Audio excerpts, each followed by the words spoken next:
shut down my notifications. So. Feel free to do that. We are live. Ladies and gentlemen, Myth Vision Podcast, the host, Derek Lambert, the guest, Dr. James D. Tabor. How are you, my friend?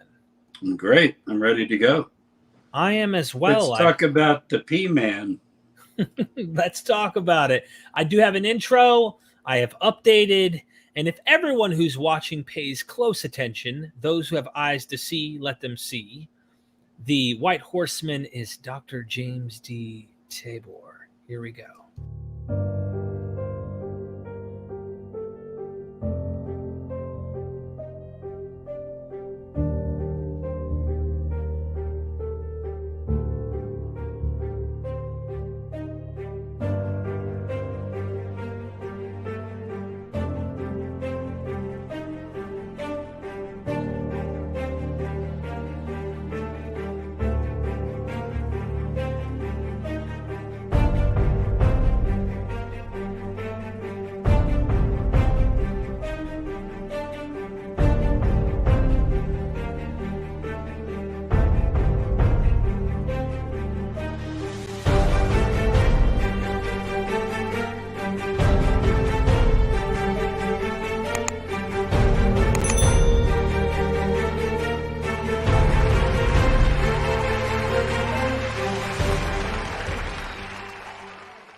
We are Myth Vision. Welcome back to Myth Vision Podcast.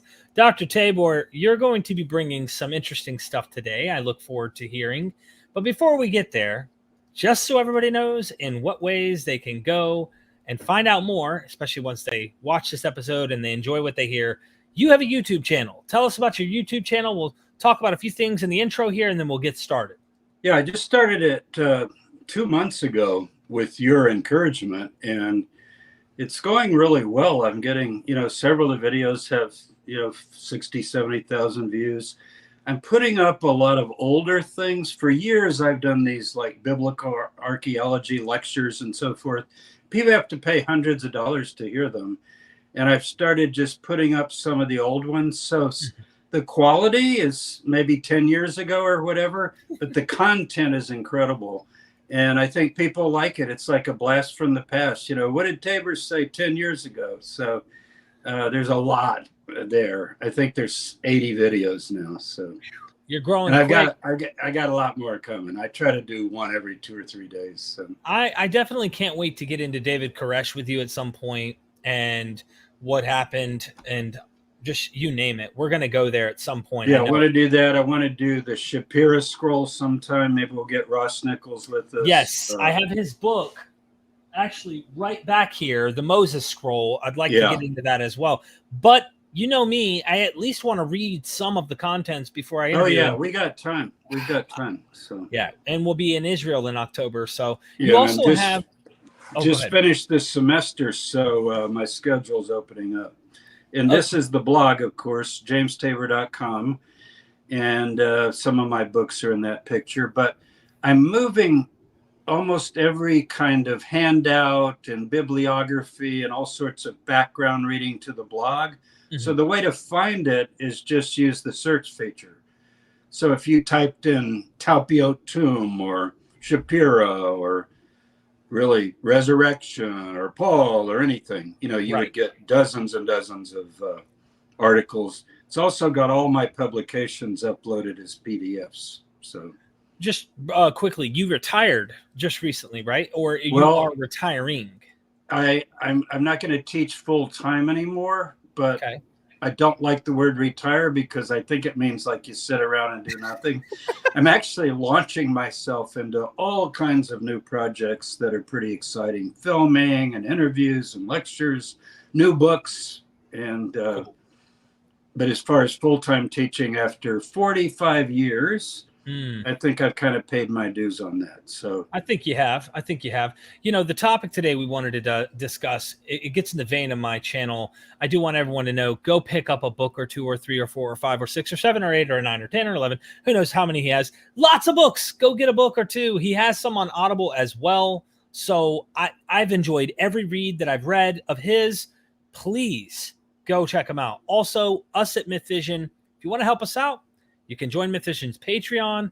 There's also a membership option to join Myth Vision on YouTube. I'm going to be doing a little video about that and some ideas I had on being creative for those who want to be members of Myth Vision's YouTube channel, as well as those who are on Patreon. Some features that I'm wanting to help add to the people who support us here, keeping us alive. But there's a lot of videos. I just did one here with Graham Oppie and Stephen Woodford from Rationality Rules, and lots of other books, or just did one with Bart Ehrman, lots of other videos, early release, etc. So enough about us and our intro. Let's give them the reason they're here. Did the Apostle Paul believe that Jesus was a pre-existent being who came down from heaven, like what we read about in John with the Logos, was co-creator, if you will, comes down from heaven, puts on flesh, goes through life, born of a woman, born under the law, dies, and then ascends back to the place he came from? Or do you have a different take on this? Is the Philippians hymn, so to speak. So, yeah, I have a different take, but remember, I'm accepting just the 7 early letters of Paul. It makes a huge difference. If you go into Colossians, Ephesians, 1st and 2nd Timothy, which I think are written in the voice of Paul, but are not first person Paul, I think that represents a development that's more in the direction of the Gospel of John. But if you stay just with Paul, the passage we're going to begin with, Philippians 2, usually people just do 5 through 10, have this mind in you, and so forth. Now, many New Testament scholars believe this is a pre-Pauline Christological hymn. This is kind of a category that people have invented. And it may or may not be the case. I don't think there's any way to say. Paul does seem capable of writing pretty poetic and finished material. For example, everyone knows, though I speak with the tongues of men and angels and have not love. It's read at every wedding. And of course, you could say, well, he didn't write that either. But many would say he wrote that. So whether he wrote it or quoted it, I mean, he did one or the other or both. I think he probably wrote it. And I'll tell you why. I think it fits his theology in other places, which we'll talk about. Mainly his view of resurrection of the dead, which is going to hook into this, okay? I'm getting my Philippian. You tell me a chapter and verse, I'm going to be reading it with you. So I hope the audience, and you know how to flip the Bible open quickly because you grew up doing that. We used to play games in church where we, have the word of God, the sword, and you'd name out, Philippians 2, 5 through 10, and everybody turned to it. Like football signals, Anyway. The book you wrote, though, that is in the vein here, this is your Genesis translation, which is really good. I hope everybody goes, and there's a lot lost in that translation. But this Paul's Ascent to Paradise, which is based on your dissertation, just so everybody knows, like, if you want a thorough, sourced, well-documented, detailed explanation for what's going on when Paul says, I once knew a man who, I'm not going to brag, but, right. Mm-hmm. He went to the third heaven. This is deeply dealt with Dr. Tabor. And anyway, I had to just plug you because I'm a shameless plug, and me. That's fine. I don't mind shameless plugs or shameful plugs. So either way, I'm a plug. So yeah, Paul's Ascent to Paradise, that book is my take on Paul's mystical ideas, but it includes his so-called Christology, that is his views of the human Jesus and what he became and so forth. And I do cover this passage in that particular book. The other book is Paul and Jesus, which is more of a trade book. It's not my dissertation. It's a popular book. It's a page turner. I think you will find. Oh, yes. If you like Paul. And that particular book, that I've never heard anyone that I've read on Paul, the way you explained him, I was like, this guy's, when you think of modern charismatics, he isn't just, you would think a lot of modern charismatics are ignorant. He's highly like an intellectual charismatic in a weird, different way. It's really interesting. Yeah. So in the Paul and Jesus book, the more popular book, I actually spin out of this passage with a chapter on Paul's greatest idea. I'll get to Philippians, but let me just say the problem with Pauline studies, as I understand it, and I've been teaching 45 years, so I got my Ph.D. that long ago, is that he's been seen in the Roman Catholic and Lutheran Reformed traditions primarily as what we would call judicial. That is, the idea would be that to understand Paul, his main thing is justification by grace through faith. Right. Like, remember Ephesians 2, 8 and 9, by grace we are saved through faith, not of works, not of ourselves, so forth, Romans 3. So people think that's the heart of Paul. It's coming more from Luther and from Augustine and other church fathers that are fairly guilt-ridden and they want to be saved. You've got to ask, what is your big religious question? And Paul's big religious question is not, how do I get saved? Everybody thinks it is, but it isn't. Paul's big religious question is, how is it that a human being, flesh and blood, born of a woman, has been exalted into the highest heaven and become ruler of the cosmos? And what is that all about? And in other words, he has a cosmic view of salvation. We'll see in a minute as we go through this and some other passages, Paul actually would ask the question, how is God going to save the cosmos, not just take individuals out of the cosmos and put them up in heaven? That's more of a Hellenistic view, that my soul is down here, I'm trapped in a physical body, I'm in the dark lower sphere of the world, I'm a stranger in a strange land. This is sort of the Gnostic view of the cosmos. Paul has a more Hebraic view that God created the world subject to futility, is the word he uses in Romans 8. In other words, it's decaying. We have rotten flesh and blood bodies. We're subject to death because of Adam, the first Adam. I don't mean original sin. I mean, we are, according to him, descendants of that first man of dust. He's made dust of the earth. He goes back to the dust. So his question is, how could a man of the dust, an Adam, who's going to breathe his last and go back to the dust, become the cosmic ruler of the world? Now, the view you quoted in the early part would be John. Well, because he always had that in the beginning. Glorify me, Father, with the glory I had from you from before the world began. So what people do is they go to Colossians, a later letter.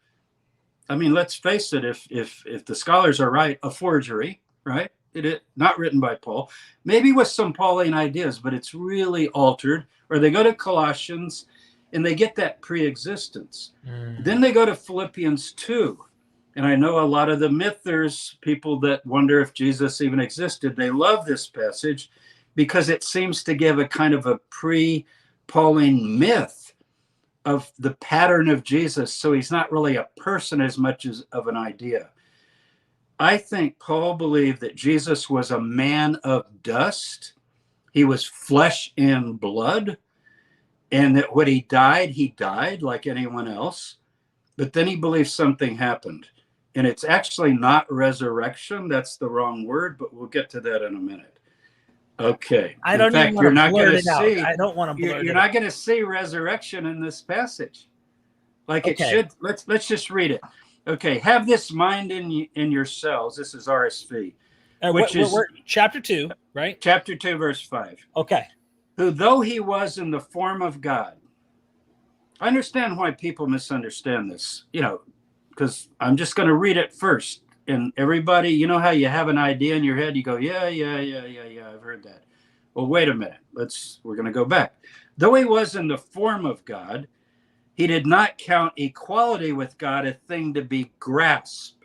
He didn't hold on to it and take it, but emptied himself, taking the form of a servant, or literally a doulos, a slave, the lowest form, being born in the likeness of men, and being found in human form, he humbled himself and became obedient unto death, even death on a cross. Therefore, God has raised him from the dead.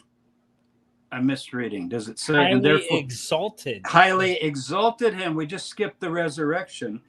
And bestowed on him the name which is above every name, that at the name of Jesus every knee should bow in heaven and on earth and under the earth, and every tongue confess that Jesus Christ, the Messiah, is Lord, Kurios.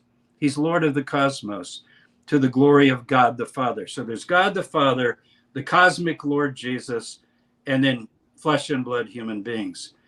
Now, here's my reading of that. I've got my Greek New Testament if we need to go into the words. I think he's actually giving a parody or an example of two Adams, A-D-A-M-S. Okay? There's Adam 1, Garden of Eden, who was told by the Nakash, I'm not going to call him Satan, that's a much later development. Right. Nakash means the slick one, the shining one. He's sly. We even use that in English. You go, he's a pretty slick operator. You better be careful. It's the same idea. It says he's subtle, the old King James. He's slick. He's subtle. Watch out. Nakash is like brass. It's shiny. He's slippery. Okay? Yeah. So the slippery one says to Adam and Eve in the full story, what about that tree in the middle of the garden, the tree of the knowledge of good and bad? I'm going to call it good and bad. That's a better translation than good and evil. Evil's a different word. Just good, bad, opposite. Okay. And the Nakash says to him, you should eat that because first of all, you're not going to die if you eat it. And secondly, you'll be like God. You're going to become like the Elohim. Mm-hmm. So why don't you, grasp the fruit, grasp it, eat it, and you'll become equal with God. Okay, now, that's in the Septuagint, it's the same concept, right? There's this idea of grasping. That's right. Okay, because we know Paul's version would be your Septuagint, but yeah. Yeah, so that's Adam 1. So what happened? He thought, man, we'll be equal to God. I'm going to grasp that equality and take it. And he ended up, dust you are, and to dust you will return. And he didn't get to eat the tree of life. He was forbidden and kicked out of the garden. This is the metaphorical way I would read Genesis. It's not the fall of a human. It's the path that a human took, the first human and his mate, Adam and Chava or Eve. And they tried to be equal with God by grasping it, listening to the Nakash.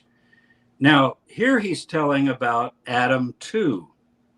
I kind of like Adam 1, Roman numeral, Adam 2. So this is Adam 2, Jesus of Nazareth. He's also a flesh and blood man, born of a woman. He's born of a woman. Born of a woman in Hebrew, this is Galatians, of course, but it means a human being, as opposed to an angelic being or some other kind of being. It's not the word incarnation.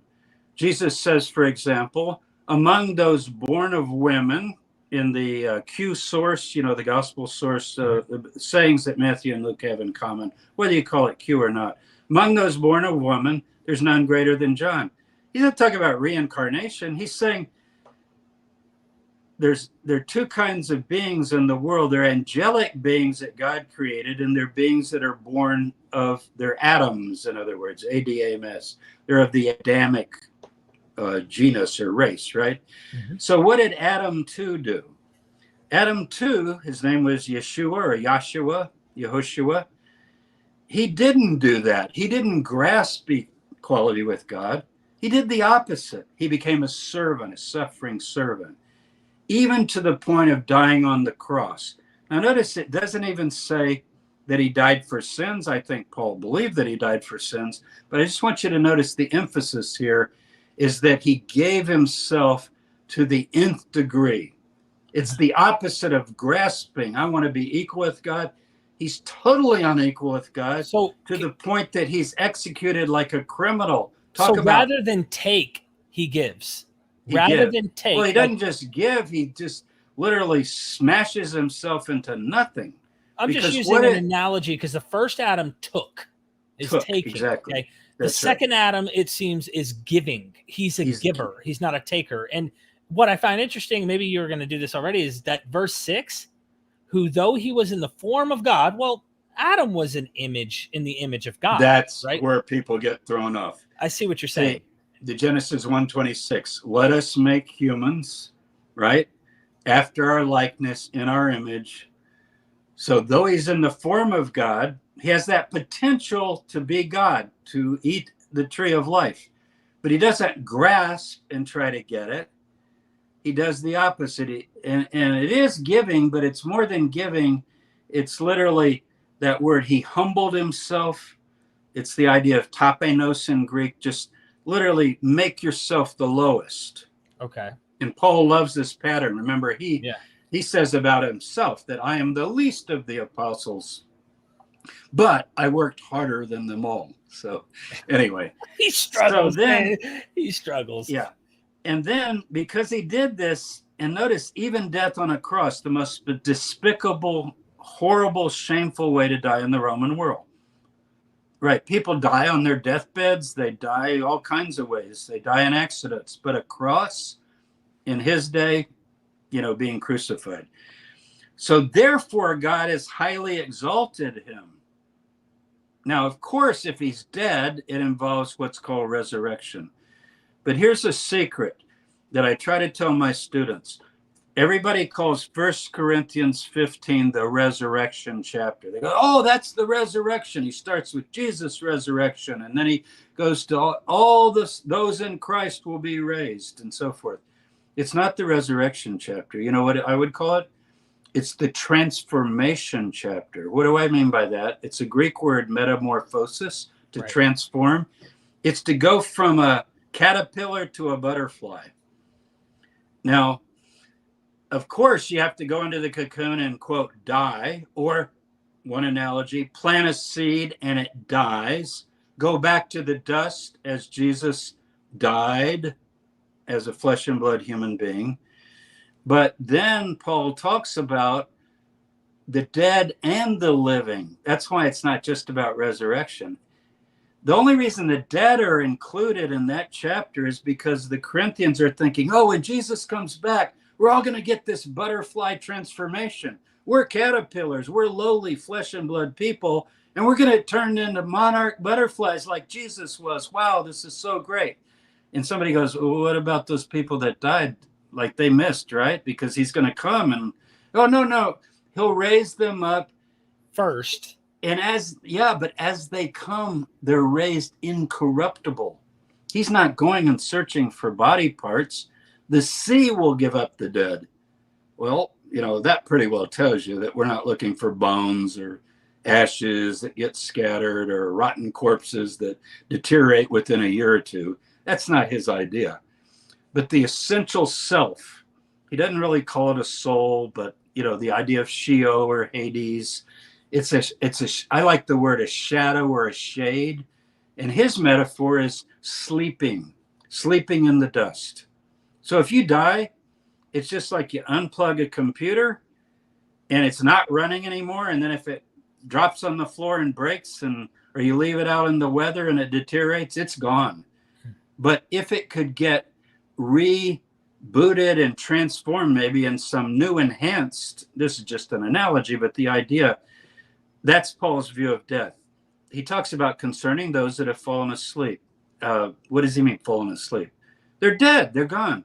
Dust you are, to dust you shall return. So they're going to come back. Then the question is, well, how are they going to come back? They're going to come back in a new body. So in the next chapter, he explains this. So you have to read Philippians 3 to understand this. This is Philippians 3, 20 and 21. Flip it over. Okay. But our commonwealth is in heaven, and he's contrasting that with people who set their minds on earthly things and their God is their belly and so forth. And he says, our commonwealth is in heaven. Commonwealth is politia, our city, our politics, our place we really belong. And notice, and he didn't say, and we'll go to heaven. He says, and from it, we await a savior, a soter, a rescuer. What's he going to rescue you from? Mortality, from dust. The Lord Jesus Christ, who will change, that's the same word, metamorpho, who will change our lowly body, the body of dust, to be like his glorious body by the power that enables him to subject all things to himself. So the idea would be here that Jesus is Adam 2, and if you will, as an atom, you and I are an atom, A-D-A-M, not A-T-O-M, Yeah. but made of atoms. And We're flesh and blood, and we're going to go back to the dust. Or, as Paul believed, if you live to see the parousia, the coming, then you would have the opportunity in the moment, in the blink of an eye, at the last trumpet, to be transformed, just like that. Blink of an eye. You will go from flesh to spirit. Now you're a spirit being. You're turned into the spirit being. The dead are transformed, raised in this glorious body. So that's his view of what we call resurrection. But I look right here when he says, who will change our lowly body. He's not talking about dead people. He's talking about our lowly body, meaning what? We rot, we stink, our teeth decay, we get old, we age, we get sick. It's Buddhism. What did the Buddhists see? I see a sick man. I see a dying man, right? I see death. I see suffering in the world. So he's going to change that. That's the idea here. So Philippians 2 is not about Jesus was the perfect eternal being in heaven, gave it all up and came to earth, died for your sins, and then he got to go back up and enjoy what he had before. I read Philippians 2 as an example of the firstborn, this is what Paul says, of many brothers and sisters. And I'm going to add sisters even though it's not gendered. Many children of God. So in Romans 8, he says the cosmos itself. You want to turn to Romans 8? Oh, yeah. The cosmos itself is groaning for this cosmic transformation. He says not only we ourselves that are going to get transformed, but the cosmos itself. Now, what is it going to get transformed from? The cosmos, from its bondage to decay. You see the idea? Right. So we're in a decaying world, temporary, flesh and blood. There's one example of one of these atoms, ADAMS, that has gone through the process of humbling himself, dying on the cross, and then being highly exalted. And that would be Jesus. So is there an impact from the Greco-Roman world and their philosophy in this thinking that the cosmos is decaying and rotting and it needs redemption? Is this, yeah, this but is in more the than a Hebraic one, right? world, you don't change the cosmos, you escape it. You leave it. Okay. It's the sinking boat. It's the hopeless darkness. I call it diamonds in the mud. You're a diamond, your soul, and you're in the muck and the shit, basically. Yeah, I can say that word. Aren't the Gnostics kind of thinking that way? Okay. Yeah. Okay. And so this is very different. Paul is coming from more of a Hebraic idea. Genesis says the world is good, but it's subject to, as he says here, it's subject to futility because God intended it. Think of it as a temporary mock-up version of these atom creatures, but since they're flesh and blood, they can die. They don't have eternal life. So they can sin or they can do good, they can choose. Everybody has their life story. It's sort of like the prototype of the future of what could be. Then he goes on to say that the creation itself is going to be set free from its bondage to decay. The creation itself. Verse 21 of Romans 8, in case anyone's tracking. Right. And we ourselves groan inwardly for the redemption of our bodies. Why would he say that? Most Christians today would not care about the body. I need my body redeemed? No, my body is corrupt. I need to leave and go to heaven. The earth is corrupt. Think of all the Christian hymns. This is a dark world. I'm a pilgrim. I'm just passing through. Heaven is my home. All this imagery of the wandering world, it's all quasi-Hellenistic, Gnostic with a small g maybe. Mm-hmm. Paul doesn't have that view. He's coming from this Hebrew view where the creation is basically good gone bad. It's good gone bad, full of sin and death, okay? Outside the gates of Eden, as Bob Dylan puts it, I love that song. Outside the gates of Eden, a lot of stuff happens. Like Cain whacks Abel in the head and kills him, and people begin to lie, and people begin to live and create, the human story. But notice what he says as you go on reading, that Jesus is the firstborn among many to come.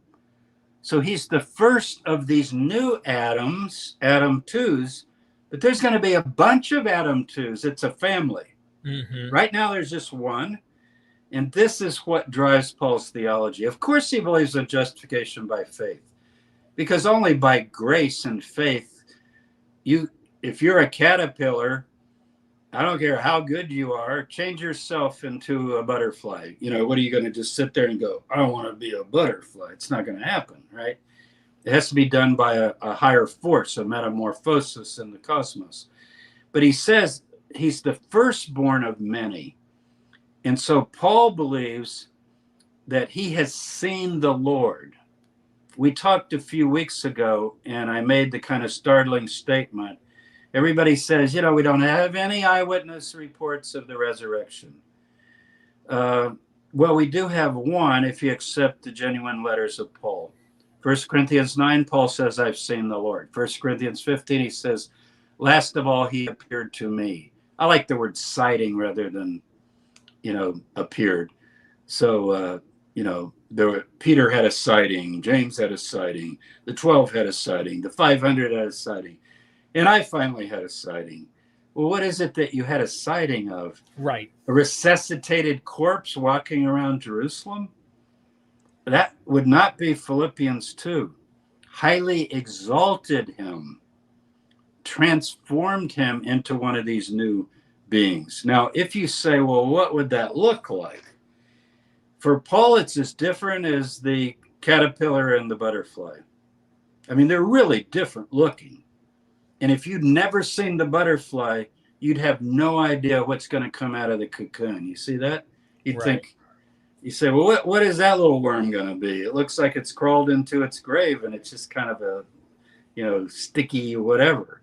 Say, well, just watch. That's going to actually become something that will astound you. This is what Paul thinks.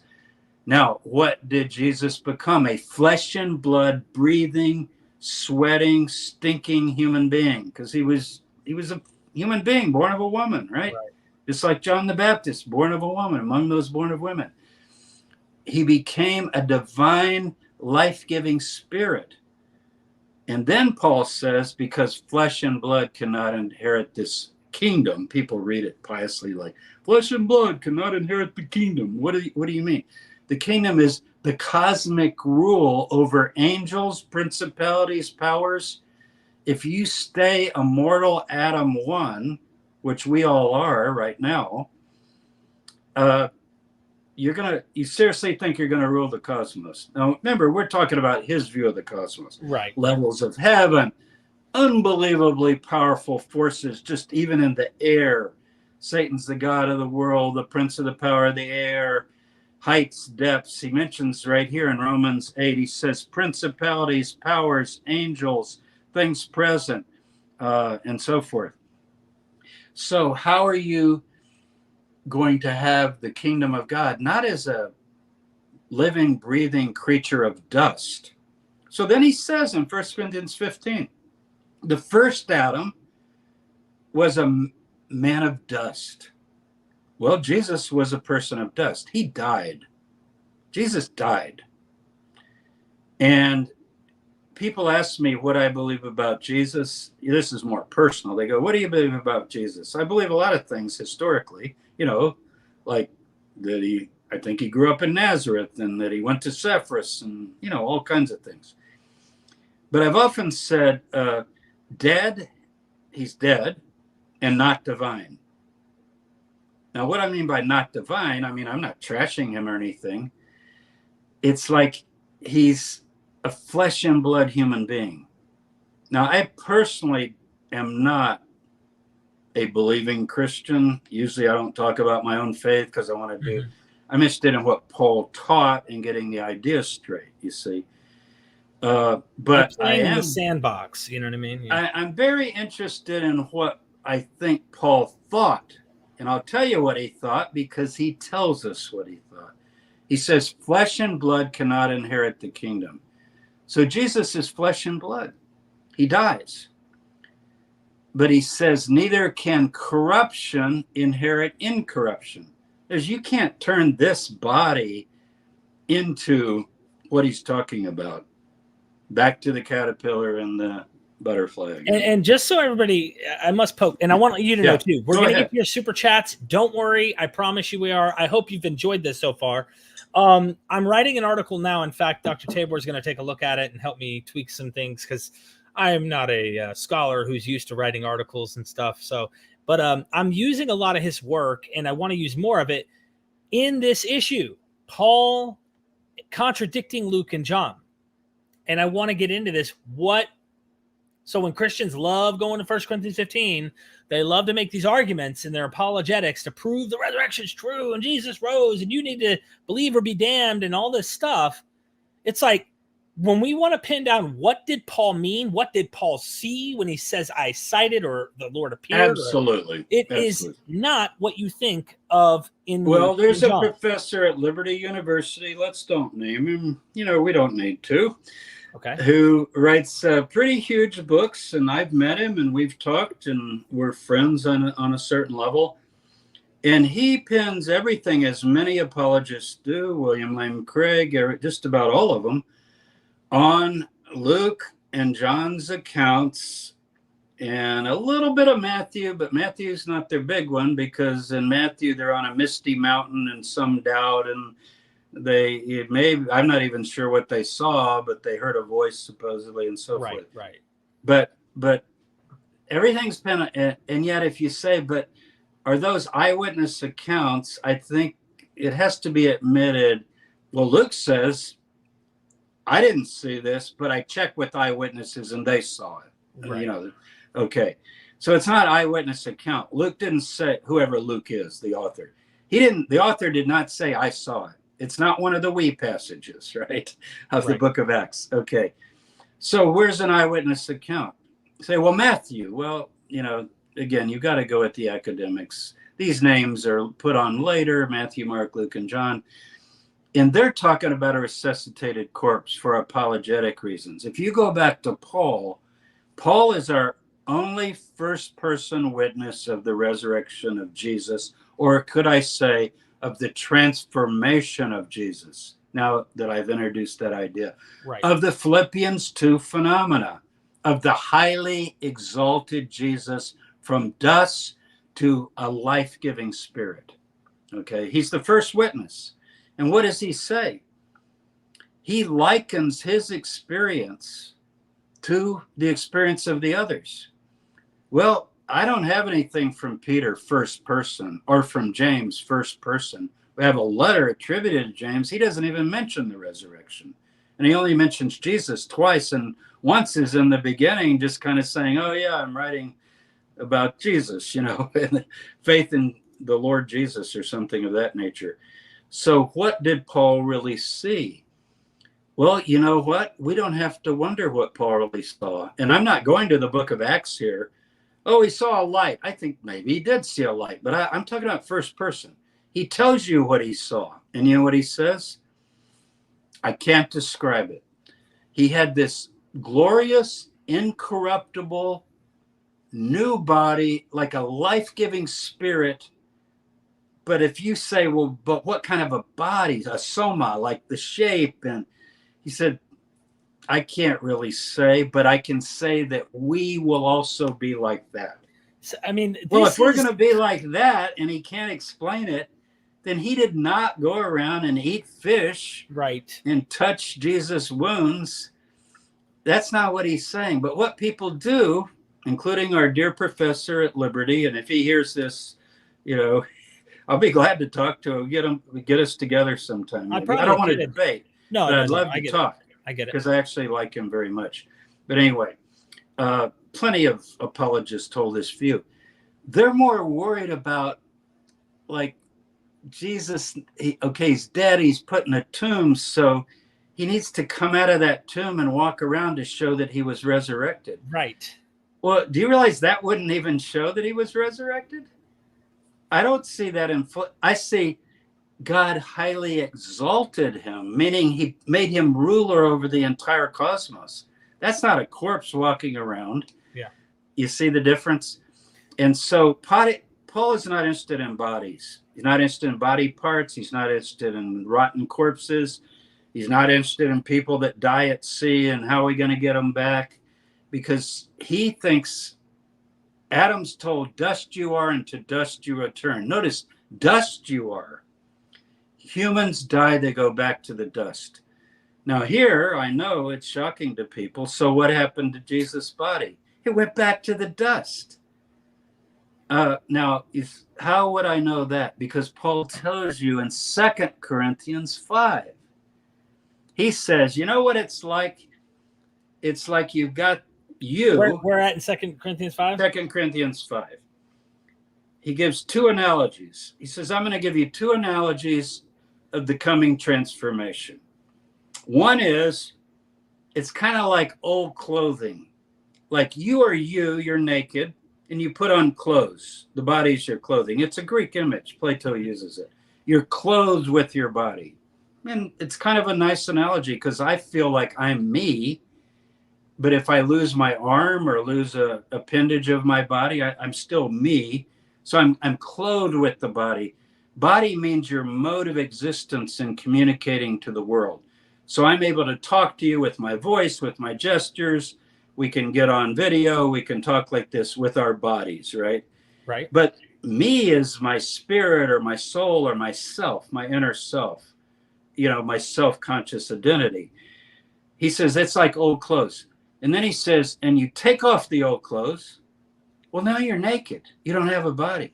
Right. But he said, that's not what we want. We want new clothes, further clothes. A whole new body. Here would be the analogy of worrying about the corpse. I got these old clothes. They're kind of tattered and rotten and stinky because I'm getting old, old body, headed for the dust. So I shed the body. That's death. Now I'm naked. I don't have a body. I'm in the state of death or sleep. It's the interim state as Paul understands it. And then I'm given this new glorious body, new clothing. It's glorious. I don't go, oh, this is so great, but I'm going to always carry these old clothes around with me. Man, I love those old clothes. I'm going to pick them up. I'll put them in a little suitcase and walk around. I know I'm being silly, but the point is, Paul doesn't care about Jesus's body. Now, someone said, but he believes in the bodily resurrection. Yes, if you understand that it's the life-giving spirit. It's a pneumatos body, a spirit body. That is the body. But he doesn't believe in taking dust or old clothing and transforming that into the new. And then the other analogy is a house. He says it's like a house. That's what I was going to say. 2 Corinthians 5, what it sounded to me like, for we know that if the tent that is our earthly home is destroyed, we have a building from God, a house not made with hands, eternal in the heavens. That's the new body. In this tent we groan, longing to put on our heavenly dwelling, if indeed by putting it on we may not be found naked. Now, this gets into that exact analogy you point out, but my question is, I wonder if Paul thinks there's like because they already have the pneuma of Christ, their body, their new body, is up in heaven right now, waiting for them. Potentially, yeah. It's in some of the apocryphal texts, it's garments. It's seen as white garments or something. These are just analogies. Paul doesn't tend to go into that as much, but yeah, it's very similar. And so again, am I going to carry my tent, my old tent? I need that tent. I need to, look, I can see your tent. You can see my tent.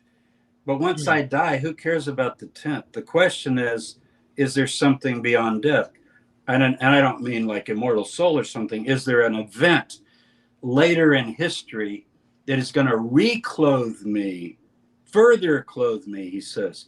Not that we'd be naked, but further clothed, or permanent building. And he thinks that Jesus is the first who's experienced this transformation. So I would say that Paul is the first eyewitness to the resurrection.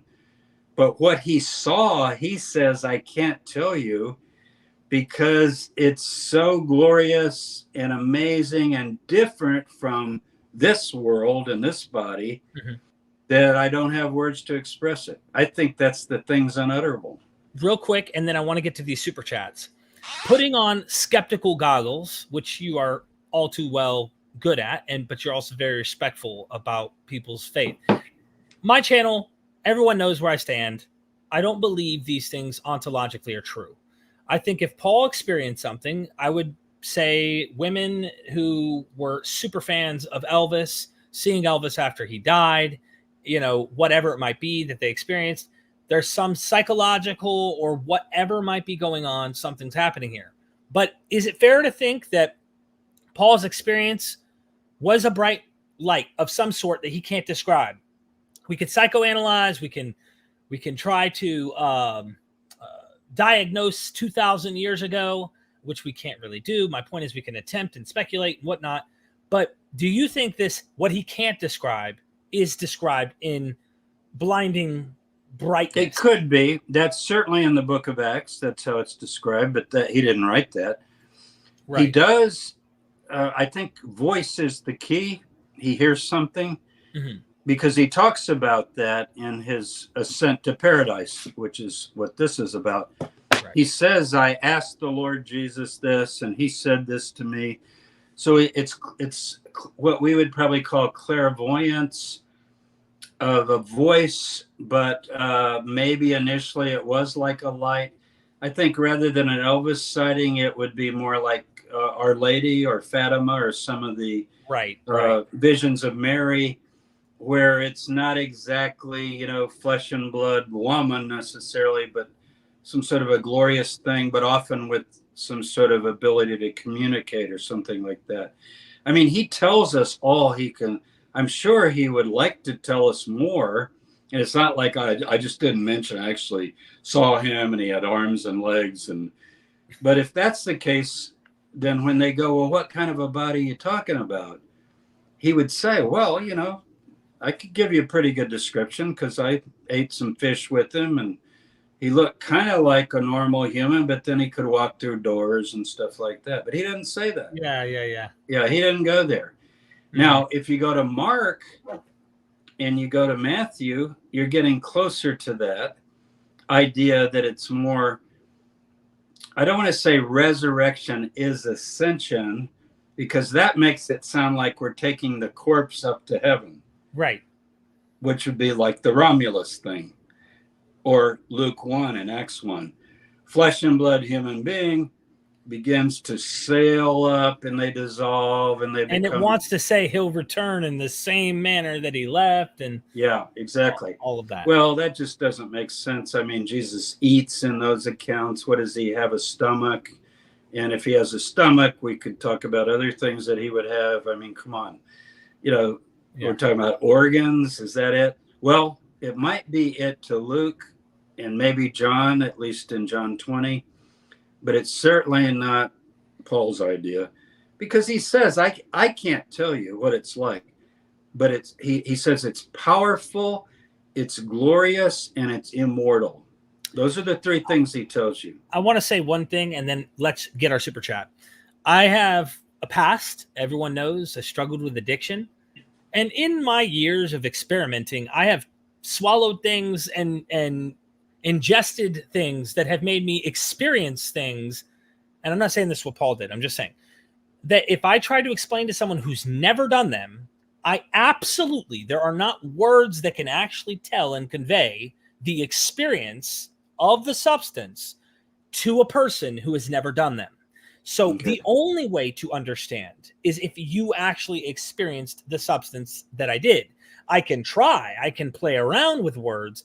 There is no way to absolutely give you what it is unless So it's like colors to a blind person, that kind of colors to a analogy? blind person, noise Or to a deaf listening to person. Mozart's symphonies if you're deaf. And Right. you go like, oh, well, it sounds really good. You go, well, what's sound? Well, it's this thing that feels really good, but Right. something like that. Yeah. I think that's Paul's dilemma. Yeah, he can't, but he did experience it.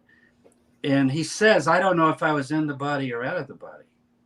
So that's how uncertain. He's not walking down a dusty road running into a guy and then, hey, let's have lunch together. And as they're eating, he goes, oh my God, are you Jesus of Nazareth? That's not, these are later accounts. In other words, well, they're definitely later, no doubt. We gotta, if I'm going to talk about Jesus, resurrection, transformation, whatever word you're going to use, I'm going to go to the only witness we have. I think it's real important to start saying this a lot to people because nobody says it. We have one witness. So why don't we listen to that witness? And then if you want to say he really saw Jesus and yes, Jesus is in heaven and he rules over the cosmos. But remember, Paul says that you're going to rule over the cosmos too. The humans that follow Christ, remember, he says they're going to get the same body that Jesus got. And he says, you're going to judge angels and principalities and powers. And that's what he calls the kingdom of God, the rule of God over the whole cosmos. The guy is into cosmic salvation. He's not into bodies walking around like, either ghosts or corpses. That doesn't impress him. And those stories are a dime a dozen in the Hellenistic world. They're all over the place. All right, I'm going to bust through these super chats here, and I'm going to make you full screen in a second here. So I could change out my chair. How do you Doc, thank you for the super chat, Doc Pluromina, and everybody who super chatted. We're going to get into your questions now and have some fun. How do you translate Romans 9:5? You have your Greek New Testament? Yeah, let me look at it. Oh boy, I think he's asked this before too. Paul certainly thought Jesus was God in a certain sense, but not the Father. Mix of high pre-incarnate, then post-crucifixion exalted Christology. And I'm going to make you. As Doc knows, you've got this standard translation according to the flesh, talking about the Jewish people or the Hebrew race, is the Christ God who is over all, be blessed forever, like he's God, or Christ who is God over all, blessed forever. Going by what I just presented, you do, when you get exalted, as Paul says, there's going to be many sons of God, and I'm using son in a non-gender way, offspring of God. He's the firstborn of many. Then yes, he's God, but he's been highly exalted, even though he was in the form of the first Adam. That was my interpretation. But, in the Greek, it's very ambiguous as to how to do this, how to translate it. And also, whenever you have these sayings, we've got the same problem in 2 Timothy and so forth and other passages where the copyists go crazy with trying to either pass along a Greek text or in some cases alter a Greek text. I could look at, while you're pulling up another one, I'll look at the variants on this. And Doc's probably already looked at them just to see how many variant readings there are in the Greek. Let me just take a quick look at Romans 9:5. Actually, I'll use Metzger here. But Romans 9:5. I don't know how to translate. I mean, I don't think he's saying that he's the pre-existent God, but if he wants to call him God, that he was a Jew according to the flesh or a Hebrew, and now he's God over all, blessed forever, that would be okay in the context of the Christology I presented, because he's been highly exalted, you say, to the right hand of God. It didn't, and don't you bring this up? I actually referenced this in my article that I'm writing right now, where you actually bring up Enoch and Elijah. But in Enoch, there's a clear spot. I believe it's Enoch. It might be in the Dead Sea Scrolls, where they take the seat and like sit at the right hand of God or something. I can't remember right now, but do you know what I'm talking about? Yep.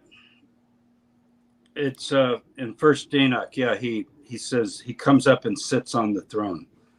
Well, in Paul's view, you're going to sit on the throne with Christ. These are metaphors. It'd have to be a pretty big throne for everybody to sit on it. But to be at the right hand of power is to experience, like God the Father has a child, Jesus, exalted now, firstborn. He was flesh, and now he's been exalted and glorified.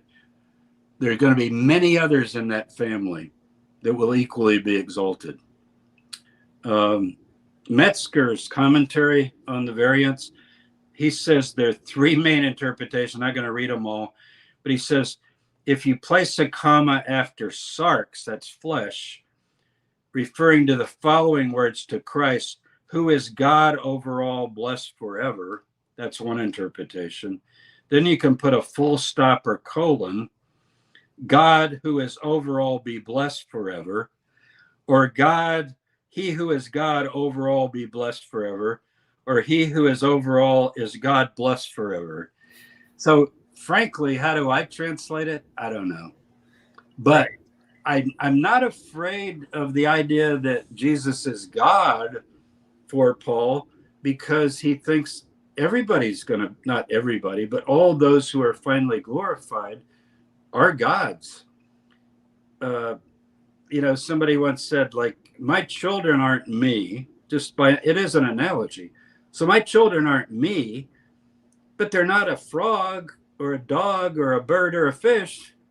They're of my species, so to speak. And so the glory and exaltation and status that Jesus has at the right hand of power, as Paul calls it, will be shared with the many children who are to come.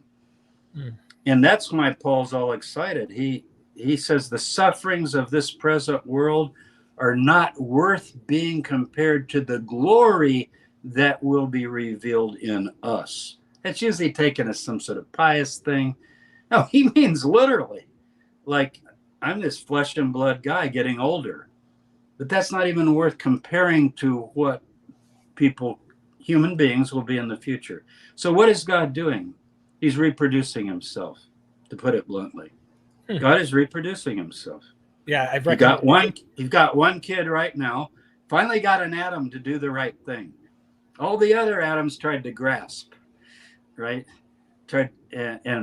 One, that is Jesus, born of a woman, is highly exalted, and the one in whom God is well pleased, and he's the firstborn of many to come.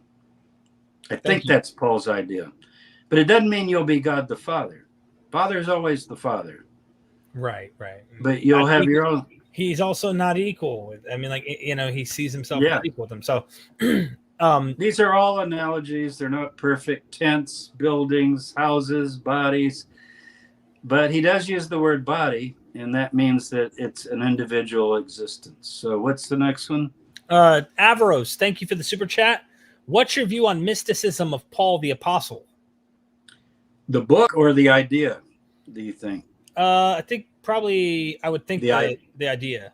Yeah. Well, the book is Albert Schweitzer. No, Albert Schweitzer, to whom I dedicate my book and my book on Paul and my book on Jesus. Albert Schweitzer, who wrote a very neglected book, The Mysticism of Paul the Apostle. That's the exact title of it. I'm getting it right now. One of the greatest books ever written. And he didn't even have the Dead Sea Scrolls like we do now to really understand what we call Enochian Judaism. The kind of Enoch thing that you just mentioned, of going up and coming before the throne. And then somebody saying, Derek, come on up here, sit by me, have a seat with the gods. But as far as what do I think of the mysticism, that's what this book is about. The subtitle is The Apostolic Message and Mission of Paul in the Light of His Mystical Experiences. I think I would say the mysticism of Paul the Apostle, mystic means secret for Paul, is the secret that you flesh and blood worms, you caterpillars, are destined to become the highest beings in the universe, and you don't even know it. In other words, it's a secret. He says in Corinthians, the secret that is now being revealed, that the rulers of the world did not even understand. And he says if they had, they wouldn't have crucified Jesus. Now, that's the Romans, of course. But he thinks there are forces and powers behind that. So rather than a defeat, it became a victory. So thank you for that. Dr. I'm not sure that answered back it. Again, beyond Philippians 2, Paul didn't defend pre-existence to the Roman, Galatian, or Corinthian communities. He didn't need to. It was already accepted. Can we then infer Peter et al. Advocated this as there are no recorded quarrels?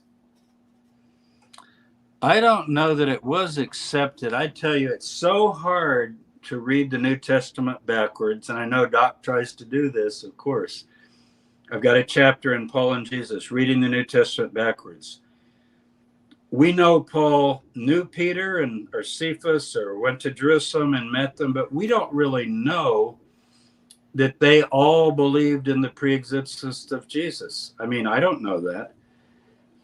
I'm not sure at all that they believed in the pre-existence. So maybe he didn't defend it because he didn't believe in it. That would be my answer. Right. And right. later, the image of the God who gave up everything became a man so that he could then be God again. The problem for Paul with that view, which is the standard Mediterranean view of incarnation, the God becoming a human and then going back again, right, is that you can't do that. You can't do that, so you wouldn't be like Christ. If he was already an exalted being at the right hand of God, then he gave it up, then he got it back. You're not. You're a flesh and blood dead person. So he is excited because it's finally happened to an Adam character. In other words, it's introduced into the cosmos, glorified transformation that the creation's been waiting for.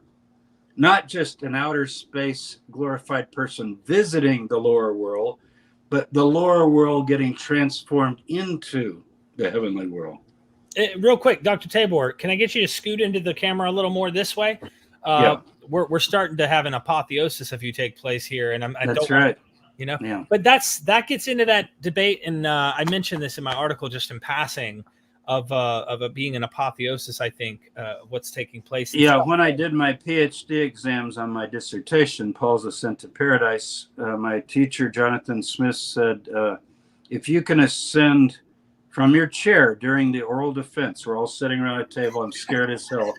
If you could ascend 2 feet from the chair, we'll just pass you and suspend all questions. And I just said, it ain't me, babe. I can't do it. I can't do it. Wish I could have. That's awesome. But you see my point about if Jesus already had it, gave it up, and got it back, that doesn't fit me. That's why. Where's the model? How he was God, and It also doesn't seem very impressive. This is like a bodybuilder who's the best at bodybuilding. Well, he gave it up supposedly. Okay. What, he earned it back? I mean, okay. To me, it's still kind of, if I'm looking at it, I'm not able to relate. Well, the guy had like a capabilities of magical powers.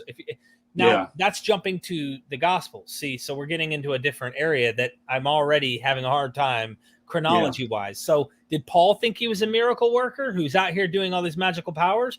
Paul, Paul Well, himself Paul doesn't. talks about his own demonstrations of the Spirit and power and healings, and I'm sure he believed in that. Everybody in the ancient world believed in such things, so he Right, probably right. did. Yeah. I don't know. To me, it just seems not as But I impressive. don't think he thought that was the sign of spirituality. The sign of spirituality is getting beaten, getting left for dead, Yeah. suffering, giving, and so If you're forth. wrong, though, if you're wrong, granted, Mhm. let's say that this case you've been making today isn't right. Would you say it fits more within the Mediterranean, like the other examples of More God? not more poimandrous, for example, the Hermetic, where the logos comes down to rescue humans and takes them back up where they belong.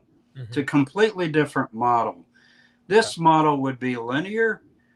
You make temporary mock-up versions of the earth and of atoms, and their destiny is to be transformed into this final state of heavenly immortality. But it's not like they had it, they lost it, and then they get it back. So yeah, it would be more the pattern that you find in many Gnostic religions. In the Plato, in the Timaeus. In the Timaeus, you have the Logos. So Logos theology is something very different, as I understand it. Well, there's a lot of similarities, but there's also a lot of differences. Yeah, but remember the key words are in the form of God, Adam, Genesis, equality with God, grasping, and trying to get equal with God. And he didn't do that. You see, that's now I didn't come up with this. This Talbert has a great article. You'll see the notes in my book. It's actually might even be the majority opinion of many, many scholars. I haven't taken a poll, but you apparently had not come across it much. But No. I believe I put quite a few notes in. You can look in the book. The footnotes are real heavy in this book because it was dissertation.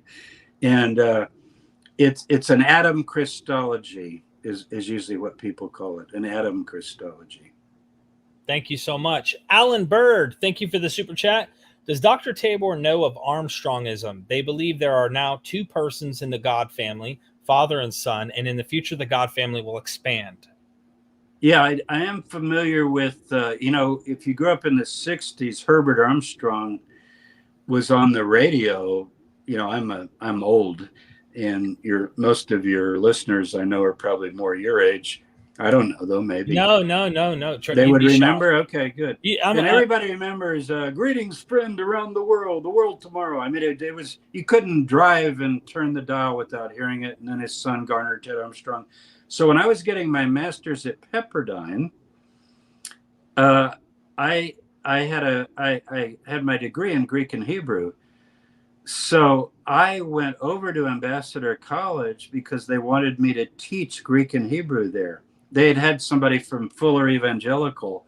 That's how I financed my master's degree. So I did get familiar with their view. I thought it was incorrect because they start out with their two gods. And I don't think Paul's... the only difference, they don't have the Trinity. They say, we're not Trinitarian, but they've got a divine eternal Father. And then they've got, now, Mr. Armstrong, as I understand, would always say, but he wasn't the Son until he was born of a woman. He was the Logos. So he's like mixing John, with Paul, Galatians, and so forth. But yeah, I'm familiar with that. I think it's a bitheism. Paul, what would be the word for many sons of God? It wouldn't be 2, 3, 4. It'd be like, I don't know how many. We need a word with multi-theism. There's a whole family of gods that are coming, according to Paul. And how do we know that? Because one's already been born. And he met him. And he goes, wow, I know Jesus was flesh and blood. He probably saw him in Jerusalem. I mean, he lived there. I don't know. Sure, he didn't talk to him or he would have said it. But, he heard about him. And then he says, if that is the guy they crucified, wow. So we could become like that. I think that's what drove him. He just, it just knocked him out, that visionary experience. But like you said, how to account for it, I have no idea. Yeah. Thank you. I mean, I'm not going to psychoanalyze somebody today, much with their visionary experience, much less somebody I'm reading a letter from 2,000 years ago. I just rest on this idea, and you know, you might agree with me or not. I rest on the idea that we have so many explanations, natural ones, that happen with the human mind and the problems we have as fickle, frail humans who have epileptic, you know, seizures, or having visions, or schizophrenia, hearing voices in our head. The last thing that you're going to convince me through a writing of a text, unless I myself experienced it, I am not convinced through pen and paper, through word of mouth, just like I can't convince you the drug experience I had and have you feel and experience it. Until you've had it, you don't understand the full totality of what I went through. So I'm not going to believe your experience because you had it. This is what I tell Christians all the time.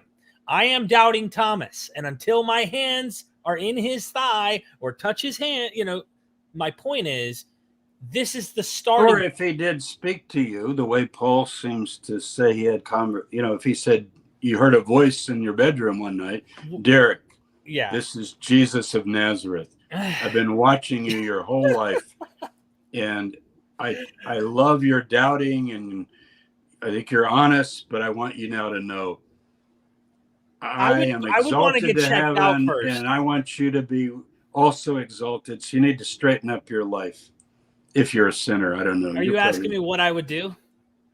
You probably check yourself into a mental hospital. I would 100% go check myself in, because I know how messed up. When I almost died from drug addiction, I had to go check what was wrong with me. I wanted to understand the brain and the pattern, our behavioral patterns and things like that, and realized how quickly insanity, when you're in a drug addiction situation, how quick you can go into losing your mind and be sane and have those situations happen. So I would really want to check yesterday I had Robert Kuhn. He's this brilliant host of Closer to Truth on PBS. Yes. Look at closertotruth.com. It's just amazing. 19 years of interviews with top physicists, scientists, theologians, astronomers, so forth. Anyway, he was talking about how, to my class of 80 students, last class, I had him as the guest, and we've been watching the videos, and somebody said, well, what about people who just say, I know it's true because he spoke to me, or I saw him, and that's the experience of many Christians. They would say, how do you know it's true? The old joke, how do I know Jesus is alive? Because I talked to him this morning. You've heard that all your life.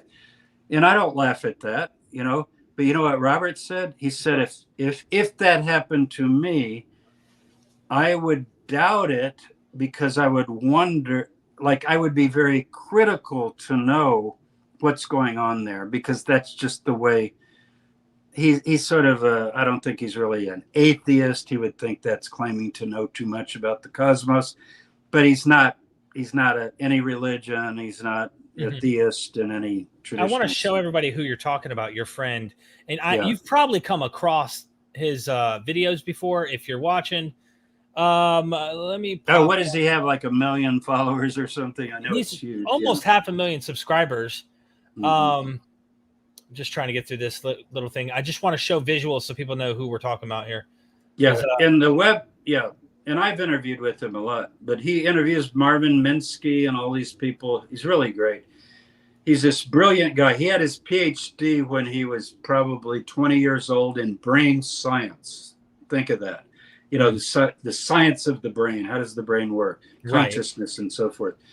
But he just said, and I think I would be the same. I would just, it's not like I couldn't believe if I experienced something, but I would just also want to, not because of drugs or anything, I would just want to know. I've never heard a voice. So I guess if I heard it, it'd pretty well knock me out. I mean, but I know people that tell me they hear voices. Right. But schizophrenic people hear voices too. So I would want to really give myself a good talking to, as Bob Dylan says. You know, I just kind of want to say, what's going on here? Yeah. Now, if I spoke and said, as Paul does in Acts, who are you? I like it. It's so funny to me. He goes, Yeah. who are you? And he goes, I am Jesus, whom you're The persecuting. Yeah. Then, yeah, that would but I'm not persecuting Jesus, I hope. I love Jesus. I've been studying him for years. You're trying to figure I out who the devoted guy really 45 was. years to trying to understand this guy. Right. I actually like him a lot. I think if people would follow some of the basic things he taught, and Rabbi Hillel and the Buddha and a few other wonderful spiritual leaders, I mean, our world wouldn't be the way it is. So.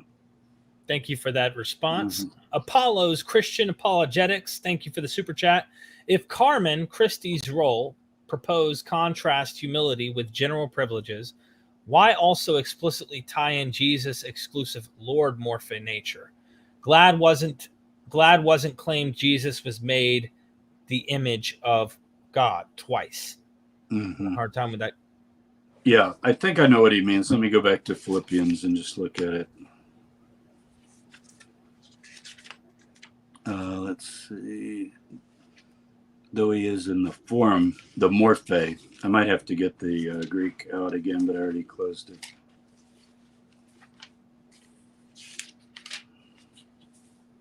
In the nature. So let's see. Though he was in the form of God, he didn't. Okay, that could be the way I'm understanding it. Humans are in the form of God. Humans reflect the image of God. Emptied himself, taking the form of, I see what he's saying, taking the form of a servant.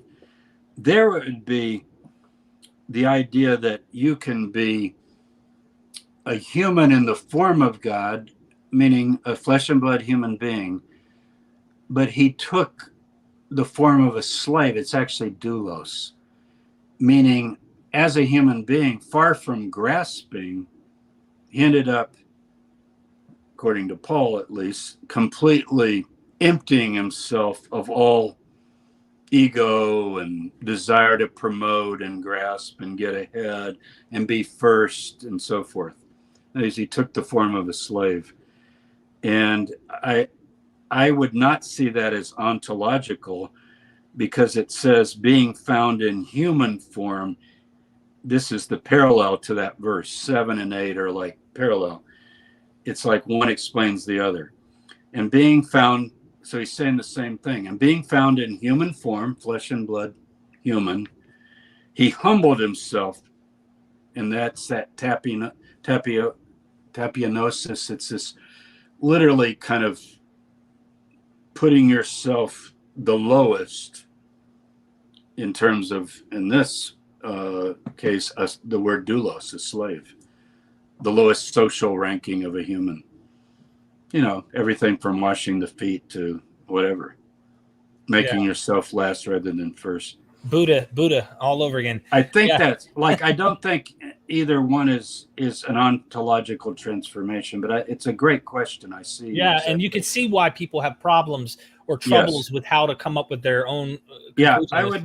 I really recommend Talbert's article on this, because he's the one who first lays it out. And he also gets into poetry and the stanzas. It's Charles Talbert. Charles Talbert. Okay.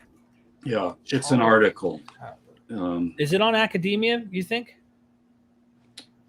I mean, look, whether Talbert is still actively posting, I'm not sure. And I don't even want to, I have no idea of like how old he is or whatever. How do you spell Talbert? Talbert. Okay, and this is you go ahead and give me some more chats, and I'll find. Yeah, because we got like 8 of them. I'd like to get that link too. All right, Avaros is here, and thank you for the super chats, and thank you to Apollo's Christian Apologetics for yours. In 1 Corinthians 15, 36 through 38, Paul gives example of a seed buried and out comes a plant, but the casing is left behind. I think Paul believed that Jesus' body was left rotting, and so Paul did not believe in an empty tomb. Also, 2 Corinthians 5:1. I think you and him are on the same page with that. No, I think by left rotting, he means left on the cross rotting, you know, Bart Ehrman's view. I think that's what he means. Okay. Well, if he thought left rotting the inside seed of it. is buried. in the analogy, a seed is buried. Right. You know, I mean, it's put in the ground by Paul's analogy. And Paul does use the term burial in 1 Corinthians 15. I don't have a problem with that. It's a little complicated. We probably can't go into it in this program. This is Averroes. Yep. Because I do think there was an empty tomb. When he was first crucified, he was stashed in a tomb of convenience because it was Passover evening. And so when Mary Magdalene, John 20, comes alone before dark, they've already moved him. Well, who moved him? You know, people go, who moved the stone? The burial party, traditionally, Joseph of Arimathea, whoever was in charge of the burial moved him. Because you don't leave a crucified guy near the place of crucifixion as his permanent family tomb. And so he's taken to another tomb. And there, I would say his body rotted, yes. Probably put in an ossuary. And who knows, maybe the Talpiot tomb. That would not bother Paul. He's not worried about that. Remember, he has no trouble saying he died and was buried and was raised the third day. But then, as he describes what that resurrection is, he says, I can't tell you what kind of a body. He says that, right? Right. If he was just saying he walked out of a tomb. So the empty tomb throws people off because it's always quoted as proving resuscitation of a corpse. All the empty tomb proves is that if you bury, near the place of crucifixion is an unused tomb. You block it up so the jackals aren't, let's just be frank, chewing on the deceased's body while you're keeping Passover. You cannot bring it into the house. Then you're ritually defiling the whole Passover meal. I don't think it was a very happy Passover meal. Remember, we talked about the Gospel of Peter. We wept for 7 days and so forth. So it's a sad time for the disciples. But that tomb is inconsequential. You know, that's just the temporary holding place for the tomb. It's like when an undertaker puts a body somewhere, you say, well, he's at the funeral home. Not that it's a funeral home, but you get the analogy. You go, well, that's not the burial. The burial would be whenever the family or whoever's in charge of the burial, depends on if you accept the Joseph tradition, took care of the burial. And then he's buried like anybody else. That's the seed. Paul wouldn't be...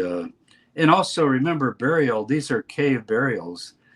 You don't really dig a hole and put the person. When we say bury, we think of like 6 feet under, right? Mm-hmm. But the word bury is just the idea of what do you do with a rotting corpse? To protect it from predators, to protect yourself from the smell, because it's really foul. If you've ever had a dead animal in your attic, how about a dead human? It's horrible. But so you've got to put it away until the flesh is gone and the bones, and then they would gather the bones and so forth. So 2 Corinthians 5:1, yeah. Okay. All right. So real quick, just making a note, I've got a couple books on the way about Greek. I've got to get with Doc and we can just sit and talk for hours because I can tell he studied all this stuff. Yeah. Doc's, sometimes his questions are over my head. Let's just keep going. Doc, thank you for the super chat. Always appreciate your support. Could Paul's development of a foreo, or foreo, yeah, mm-hmm. or transform to theton? How do you is it theton? Theton tuto. So this, not sure of the Greek. What do you mean? From the similitudes, which guarantees the righteous a glorious new physical existence clothed in garments of glory or life.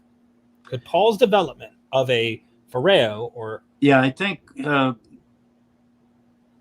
the similitudes of Enoch, right? Is that what he's talking about? The first Enoch, maybe? Yeah, I think probably. Well, physical is the problem I have with that. I have problems with physical, period. Whenever you call something physical and then you say there's metaphysical, beyond the physical, and then there's spiritual and physical and material and physical, I think these are categories that don't fit the ancient world, and they actually don't fit our world. They're kind of holdovers from a sort of Gnostic dualism, because didn't Einstein tell us that energy is basically what makes up the atomic particles, that they're forms of energy, and they're four physical forces. We call them physical forces, and then we say electromagnetism, light waves, strong and weak nuclear force, and you're going to call that physical. What you mean is detectable, you know, as we're able now to study these and talk about their phenomena and so forth. So a physical existence, I would have a problem with that just in English. How about well, Paul uses the word pneuma, so he calls it a spirit body, which seems to imply that it's not made out of what we call matter, but it's like wind, breath. Like yeah, I do think the Enoch. This is I'm trying to think. Enoch is 5 different books, and I've got it here on the desk, but I don't want to take the time to look it up. I think in 1 through 72, I believe Enoch does go up and see garments, but that might be in one of the later sections. I haven't worked much on Enoch lately. In grad school, I worked on it a lot. But I'm going to look that up. I'm going to look that up, Doc. But there are a number of passages that do the garment thing, you know, the heavenly garment thing. And Paul does. We long to put on our heavenly dwelling, he says, while in the flesh. So it's like a body, but it's heavenly, meaning it's incorruptible. I would rather just use the adjectives: glorious, incorruptible, powerful. Those are his 3 adjectives. I've heard that Hercules, for example, in Plutarch or in some of these writings, has a physical body. After he jumps on the pyre, he ascends to Mount Olympus, and then he's still having kids and stuff. But when we say physical, what is meant by that? Does it mean that he just has more children in another existence? I don't know. But yeah, I think Paul thought it was something so different and beyond what we call our present existence, whether you want to call it physical or not. Okay, I'm looking up your Talbert, but keep going. Oh, I have it. It's called it's called the problem of pre-existence in Philippians 2. I'm commenting it right now. The link is in the chat right now. Go. The problem of pre-existence in Philippians 2, 6 through 11.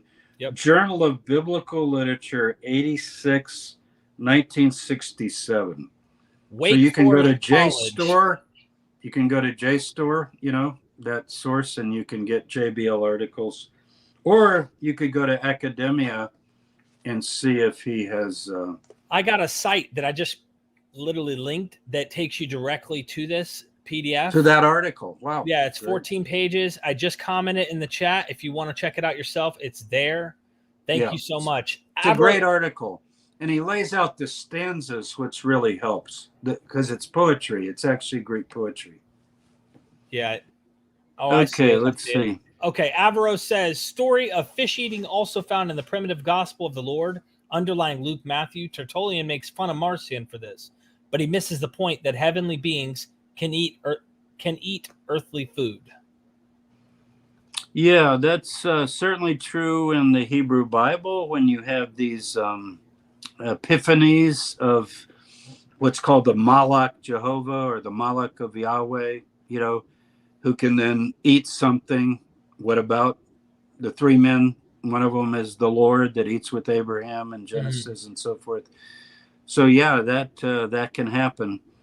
But again, I would go back to Paul, our only eyewitness to the transformation of Jesus and the exaltation.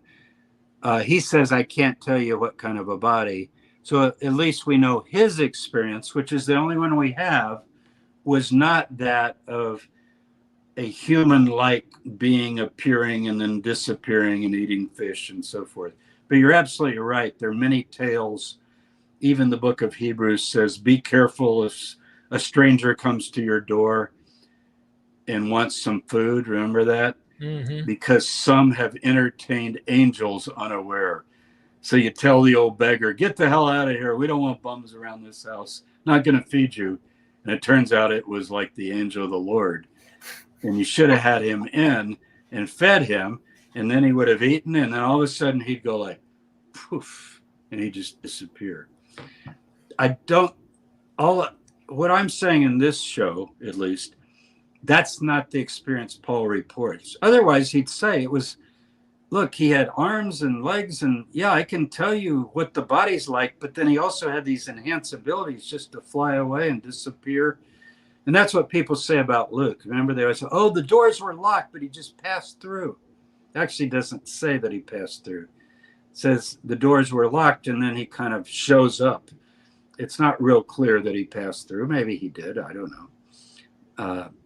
It sounds like some sort of epiphany or something. So Another jab here. Fire Sabers, thank you so much for the super chat. The ossuaries around Talpiot mentioned to rise. Do you think these original Christians thought they would rise from a bone box or get a new body during the final judgment, end of days? Yeah, well, there's only one inscription. Actually, Simca and I discovered it in Charlesworth with our robotic arm. It's in the second. There are three Talpiot tombs, by the way. It's a family burial area, and in the second tomb that is still intact, and we're going to go in it eventually and bring the ossuaries out, but because of COVID, we haven't been able to do that. But we were able to see them with a robotic camera built by National Geographic. You can look on my blog, jamestabor.com. I've got all kinds of things on this. And what it says is, oh God, Yahweh, raise up, raise up. And whether it means the bones themselves are going to come up, because ossuaries preserve the bones, almost like we got a little symbol of the body. Again, whoever wrote that inscription might have that view, because they're looking at my dead, let's say, father. These are his bones. I put them in a box. And I'm going to say, oh God, Yahweh, raise up, raise up. Now, how literally did the person mean that prayer? Like literally the bones will start joining together. You go, oh no, one of the fingers missing, but maybe we can find it. Or, I'm being silly, but the point, or is it just a way of saying this person who's gone back to the dust, basically, will come forth from the dead in the new body? I think that would be Paul's view. Paul doesn't care about bones, I don't think.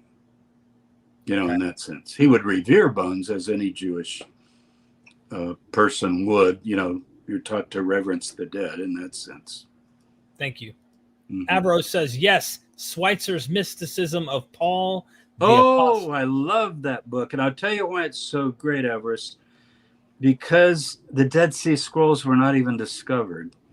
And that's where we really find some of the mysticism, particularly in the teacher hymns of what's called the Horayot, the Thanksgiving hymns.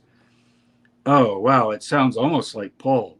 He talks about, I am sitting among the gods, I've been exalted, I'm above all the Elohim. I mean, this is almost like pre-Paul stuff. And Schweitzer didn't have any of that, but he had Enoch, he had the Testament of 12 Patriarchs, and he was just so brilliant at reading Paul. And he's the one who taught me, Paul's not about justification by faith. Of course that's there, because we're all sinners, and we need forgiveness of sins. But justification by faith is in the Hebrew Bible.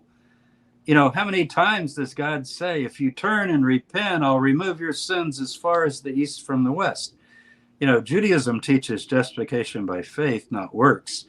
That's not his main point. His main point is, did you know that there's one of these new creatures that has been born of the dead? Jesus of Nazareth, exalted, and the cosmos is now getting redeemed and groaning because it wants to put on its heavenly clothing and so forth. So I love Schweitzer. I have the book right over here. I need to get it. Yeah. Oh, it's just so classic. Albert Schweitzer was just it. He's the bomb, as you could say. He's it. He's it. I don't think kids say that anymore. They say other Okay, things. he's dope. That's what I said growing up, but Is he dope? Can we say probably he's dope? Probably or Yeah, something. he's dope. And there's other words too, but I don't keep up. So You're awesome. how William, about he's the man? he's the man. There you go. William Arns, thank you. Good to see you here in the chat. Thank you for the super chat, my friend. Can Dr. Tabor's understanding of Paul's message be a way to understand the historical development of Christianity in all of its many forms, despite Christ being neither among us nor yet to return? Not sure what that exactly means. Boy, Christianity developed in so many directions, and I don't know if his message was largely forgotten or left behind because of, Trinitarianism and pre-existence that he's thought of as God and then becomes a man and then goes back and becomes God again. So I'm not sure how to answer. I don't know if that. knowing Paul's message is going to give you the many different messages that are going around, right?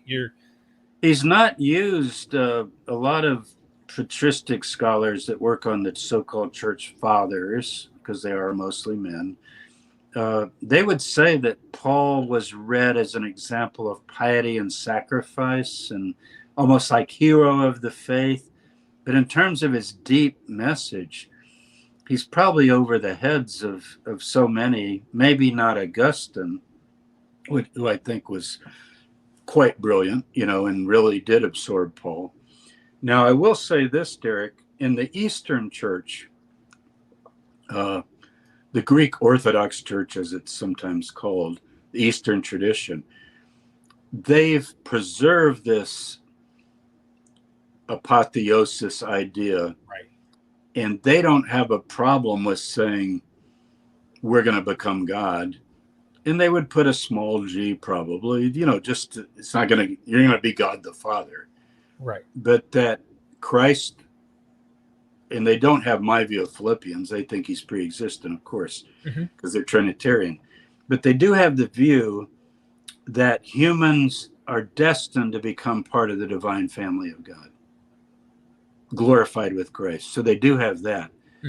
The Latin Church has it to some extent, but it's more like somebody like Irenaeus. He was God and became man so that we who are men can become God, or something like that. It's like which would be the opposite of what I'm saying. Thank you. I'm not sure. Yeah, there's just so many different things. Can you get all of these super chatters together sometime physically? You talked about this. Yeah. Now that COVID's over, can we meet somewhere and get in a big arena and have discussion tables set up and refreshments, and we'll get a donor to fund this, and we can all fly in and spend 3 days, like Friday through Sunday. Well, maybe we could do something in Charlotte where, because you're up there, there's a lot of just talk about all these. You have comic book conventions, and you have Star Wars conventions, and you have all kinds of crystal conventions. Why couldn't we have a kind of Christian origins convention? Well, I want to do a Myth Vision conference. Yeah, you would be the guy to sponsor it, because your people have studied texts that's why I like going on your show so much. Right. I mean, these people they have read all of this literature, and they always, they come up with stuff that I haven't even looked at in 10 years, say, well, did the similitudes of this? And I go, I need to go, I don't read Ethiopic. I got to check that out and see, so. Yeah, we got like 4 more, and then we're wrapping things up here. So yeah, we got to go. Yeah. Yeah. What is your view on pre-existent divine council worldview? Yahweh never created angels, gods in Genesis. Deuteronomy 32:8-9, Psalm 82:1, 1 Corinthians 8:5. Yeah. Paul's view, my view, and Psalm 82. I mean, Psalm 82 and the proper translation, the LXX and the Dead Sea Scrolls on Deuteronomy 32. the B'nai Elohim are very, very important. Now, 1 Corinthians 8:5, that's many so-called gods and so forth. Is that the passage? But for us, there is one God and one Lord. I don't know that Psalm 82 or Deuteronomy, it's so difficult to know because these things come from this ancient Near Eastern context in which El Elyon is this Canaanite deity and it's adopted. And I know with Psalm 82 is very, very difficult. But at one point he does say, you are gods, but you will die like men, as if they're somehow going to get, put down from their status. But I guess the question is implying like, were they just like there in the beginning already? Mm-hmm. And Yod-Heh Vav-Heh is sitting in the council and then kind of takes over. Is that the idea? I mean, you've had people on talking about this, right? Right. Yeah. Let me just look at it real quick. Elohim has taken his place in the divine council. In the midst of gods, he holds judgment. Yeah, it sounds kind of like these tutelar powers are spread all over the nations, and then there's one that emerges as more powerful. Is that Paul's view? What is your view on pre-existent divine council worldview? I don't know. I don't either, because when we look, it's like Marduk ascends and then takes the throne, and then who was before that? It almost seems like it's like, when does it start? When did it actually begin? Of course, and so there's a lot of questions I'd have. And verse 6 says, "You are all Elohim, sons of El Elyon, all of you, but you will die like men." That does sound like the Elohim of verse 1 has more power and is telling the other Elohim, it says he takes his place. Like I think it's probably Nitzav or something like that. He's sitting there going, okay, I'm making a judgment. You gods are acting up and you're all going to die like men. So maybe they fell from heaven and died or something. Where we get our tradition of the angels and whatnot. Yeah. Mm-hmm. Avro said, I meant left rotting in the tomb, not on the cross. So he's in agreement. Oh, good. Okay, good. And then also I would say eventually left rotting in the tomb. Absolutely. Yeah. Mm-hmm. And it followed up also saying, and thank you, Avros, for all these super chats. Airman, quoting Margaret Barker, says that Paul thinks Jesus was an angel. Galatians 4:14, you received me as an angel of God, as Christ Jesus.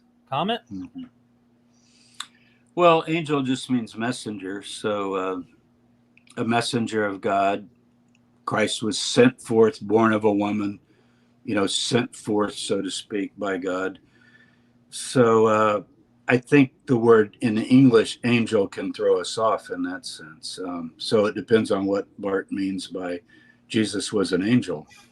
I think that he's talking about the reception that he got from the Corinthians, despite his weakness of speech, and talks about his physical infirmities, and that could have been offensive to them. We're not sure what he means. Maybe his wounds or his scars were ugly. I don't know. But he does talk about, he gives hints that it's some kind of a physical thing. But he says, it's just like I was a divine being visiting. You gave me hospitality, accepted me, even like I was Jesus visiting. I'm not sure that's talking about Jesus as an angel as much as just, that you receive me with great honor. The idea of receiving an angel goes back to Genesis. Abraham receives the three men and makes them dinner, remember? Yeah. Or lunch, probably. It says the heat of the day. So made them lunch. Sarah made them lunch. And one of them is Yahweh. So he received an angel. I think that's what it means. One question I'd have in this, and this is what I was going to get at a moment ago, is that Jesus, when he is enthroned, when he ascends, when he becomes after his resurrection, he's viewed as an angel. It seems like, if we read in the book of Revelation, it sounds like he's angelic at this point. Or yeah, again, the English word really throws you off. Yeah, because it's so embedded in our language with the wings and everything. Right. And yet, as you know, malak is essentially a messenger, and apostolos is actually angel. You could translate. See, when you do angelos, you're anglicizing a Greek word. Mm-hmm. So I think the word really throws us off. You go, oh, was so-and-so an angel? I think what you mean is someone from the other realm or the other side that visits the planet and has some sort of a manifestation or something. Okay, just quickly, we got another killer by Doc, and then one more, and we're out of here. Doc Pluromina. Let me just read this, though. Know it was because of a bodily ailment that I first preached to you. Though my condition was a trial to you, you did not scorn or despise me. So I think he's saying that he came, here'd be my guess, he came limping in with a double cane or crutches, and his face is all scarred, or maybe he's very sick, maybe he's coughing blood, I don't know. But it's he says, my condition was a trial for you, a test. Like this is Paul, this is like the great Paul we've heard about, and he says, you treated me just like I was an angel, just like if Jesus had visited, you treated me like that. That's how I would take it. I don't think it's mystical at all. Okay. You're saying you really accepted me when I was just nothing. I was sick. Thank you. Okay. Doc, last one, sorry. The Adam Christ typology in Luke has Jesus both being the Son of God, the Son of, and second coming.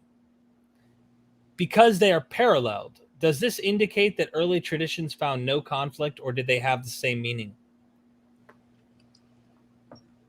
Where is the Adam Christ typology in Luke? Offhand, I'm not sure. I see it in 1 Corinthians 15. First Adam, second Adam. Mm-hmm. I'm trying to think in Luke. Doc, I'm looking for your response. Oh, Son of God. He means the genealogies. Okay, yeah. Ah. Yeah. Adam, yeah, Son of God. From Adam, the genealogy comes from Adam in Luke. So does he think both being the Son of God, Son of, and second coming? I'm not sure what that means. Sorry. Doc, I'm looking for your follow-up. And DDR, thank you for that super sticker, my friend. We're waiting on you, Doc, and then we'll be wrapping things up here. So actually, while we do that, let me go ahead and plug we're waiting on Doc to give us a little more context here. JamesTabor.com is his blog, and I did comment that down in the chat. I'm going to do it again. Okay, Doc, hit us with the chapter 3 intimates, he is the second coming. Luke 3. Luke chapter 3. And that's the genealogy. I'd have to think about that. I know he traces everything from Adam all the way down to either Joseph or Mary, depending on how you read it. Son of Adam, Son of God. I guess I don't know what he means by the second coming in that genealogy or in chapter 3. Maybe he means. He says, sorry, for after the temptation. Oh, okay. Full of the Holy Spirit. If you are the Son of God, command the stone. Oh, I give you authority and so forth. We just need to sit down and talk. I'm not sure. Sorry. Well, your blog. Tell us about your blog as we're going through your. It's amazing. I think. I mean, you're going to find just. Some people say you write faster than I can read, but you're going to find now. Lately, I've been referring back to a lot of YouTube videos just for publicity, but keep going or do a search for some term or some person. Like you could put in James, Talpio Tomb, ossuary, something like that. because you're going to find that I have really, really in-depth articles that if you print them out, they would be 15 or 20 pages many times on just all kinds of subjects. It's like any blog. Whatever is interesting me the day I write it, I just put it up there. So. Awesome. And then you have the YouTube channel. Go subscribe. Let me go ahead. It's all in the description, but I am going to go ahead and just for everybody in the chat, please go click and subscribe now so you can get any of the updated stuff that comes. And he has books on Amazon, lots of them, and on Audible. He's got a few books on Audible you can go and listen to. Really enjoy those when I'm driving on long trips. The Paul and Jesus one will give you a real good taste of what we've been discussing today and just how strange and different Paul's ideas really were from what we hear people say when they're preaching this message and talking about Paul. I also have the Patreon. You can help support us on Myth Vision. I'm busting my hump. In fact, as soon as we get off of here, I have 4 videos that I'm uploading, and they're all on like the origins of Islam and how important Jerusalem was. So any final words? Derek, let me ask you this. We've gone on an hour and 50 minutes, and you seriously have an audience that would sit and listen to this kind of dense stuff for almost 2 hours? That is amazing to me. Absolutely. How did you do this? No, seriously. You know how you do a video and you see the average time watched, and I mean, I have a lot of videos that are over an hour, lectures I give. Usually people listen for about 10 minutes and then they, bye-bye. That's interesting. I'll check him out later. But some people don't. Some people go all the way through. So apparently you've cultivated quite a audience of people who are really trying to figure these things out. They're curious. I imagine, Dr. Tabor, if I flip the question back on you, I doubt you spent 60 years, 50 years of your life in biblical studies because you just simply wanted to go make a paycheck. You had a passion, you had a drive, and you had a personal quest and question of existence that we all have, I think, in the chat, of wanting to know, why are we here? How did we get here? What are the meaning of life? What is this and that? And I think everybody who watches my videos have some motivating factor, whether it be that or whether it be they were harmed by religion, and so they find a relief in seeing that, hey, it's not a big bag. You can take a more critical view, right? Yes. Have you heard Bart talk about this on his blog, Bart Ehrman, where he'll say, my wife asked me, why are you so into this and all? And, he was evangelical and so forth. And that's not really it. So I just think this is the most fascinating stuff. Like, I could study another ancient figure. I could do Julius Caesar, Marcus Aurelius. Cicero's letters are fantastic. I've got all the Loeb classics. I studied classical literature. I love Homer. I love all this stuff. But my wife, who's the English person, you've met her, Lori, she said, James, can you imagine? She said, you know the Bible better than anyone I've ever known, which is probably true. Maybe she didn't know enough people because I don't know the Bible.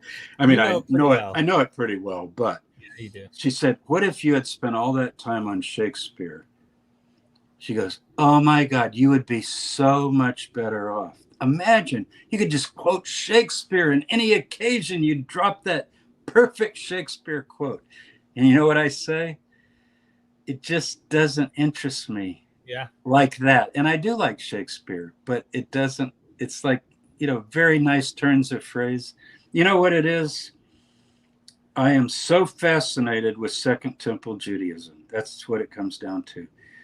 That when you think all of that Hebrew Bible stuff flowed into that little period from the Maccabees to the Mishnah, that's my thing. The M, from M to M. And everything influencing Western history flowed out of that. It's basically what, a 400-year period, roughly 200 BC to 200 CE. Right. Wow. I mean, do you realize the foundations of our whole culture, society? And you say, yeah, but that's West, not East. I know, but the West also influences the East, and the East influenced the West at that point because of the Silk Road and everything else. Yep. And the Dead Sea Scrolls have all kinds of Zoroastrian stuff. And, so to me, I picked the best period. You won. And, You won. Well, that's. Well, I once just- knew a man who studied this 400-year period, and Yeah. I'm not going to go into But too much detail. You know, about the this other man. thing is, you know, I'm not going to sing "Oh How I Love Jesus," but I do really, I'm really attracted to him as a figure, even though I think he's kind of crazy apocalyptic. But I love Schweitzer's. You know, Schweitzer was the ultimate skeptic. I mean, he thought Jesus, was basically, he's the one that writes the apocalyptic failure book par excellence. Right. And yet he said he put his shoulder to the wheel of history and it lunged back and killed him. That's on the last page of his book. And I think Jesus, even though he was in his own time and place and limited and probably believed a whole lot of cosmic things that diseases caused by demons, probably thought that, all kinds of things, I still think he got onto something in terms of building an egalitarian culture where male, female, bond free, rich, poor could maybe dwell together and, quote, wash each other's feet. I think it's just very powerful stuff. And I know Crossan, Don Crossan, great New Testament scholar. I wish I could. I mean, Dominic Crossan is as skeptical, and I mean he's probably left a Bart Ehrman if he could be, but on the other hand, Jesus has him hooked. Right. It really does. So yeah, Jesus, I'm sort of hooked on Jesus, but in terms of just this historical influence, and Hillel too. I just wish we had more on Hillel. The little bit we have just makes you want to know this guy, because he seems to have a view of Judaism that it would have been so different from what emerged in terms of halakhic Pharisaic Judaism. Wasn't there a part where someone mentioned, what if the bride is ugly? And his response was, what woman on her wedding day is ever ugly? It was something like that. That sounds like him. Yeah, he's slick. He was clever with words. And Stuart C says, thank you, Dr. Tabor and Myth Vision, for this very interesting presentation. Thanks. This Stuart. was a hangout. You should see how he gets when he has a beer. Well, I'm going to go have a beer now. And I just heard the 7 thunders. We're having a thunderstorm here. Are we? So I heard the 7 thunders of Revelation just now. So you know what? I hear it too. In fact, let everybody in the audience become an eyewitness of the apocalypse that's about to happen right now. And never forget to go in the description, support Dr. Tabor by getting his book, go to his blog, and join his YouTube channel. Actually, go subscribe, and never forget, we are Myth Vision.